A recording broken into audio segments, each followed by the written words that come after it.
Today we meet on the grounds of the University of Bayreuth and of Fraunhofer, and we would like to discuss with Tata Consultancy about governance and acceptance of new technologies, especially digital technologies. And we think these are very serious questions, and they should be addressed not only by universities and not only by industry, but together.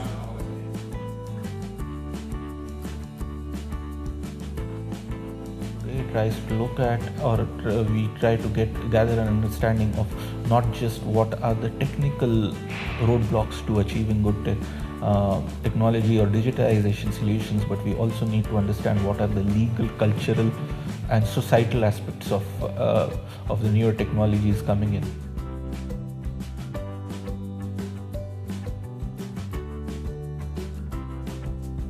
I think we agree at this workshop that we need a broad consensus in our society that new digital technologies are not only in the interest of economy, of shareholder value.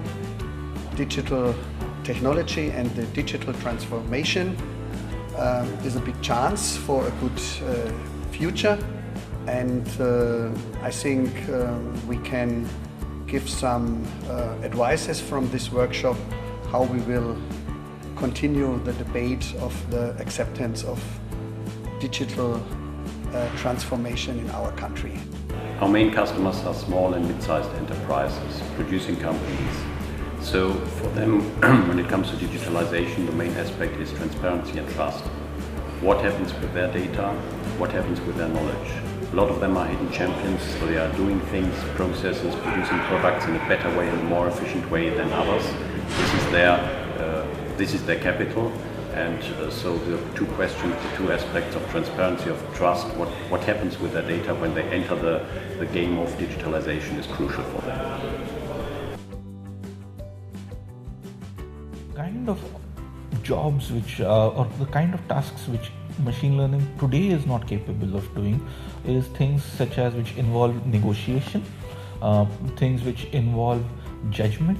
So for example, if I have to negotiate with you on how do we sell a shoe and so on, but the tasks which are the most suitable today for machine learning are the ones which are easy to do, so which just involve human senses. So for example, just picking up an object, identifying it and so on. I think that on one side, artificial intelligence will help us with specialized questions and bring expert knowledge to selected areas. But I also think that many expectations in this technology will not come true. Many real-life processes are beyond the scope of this technology.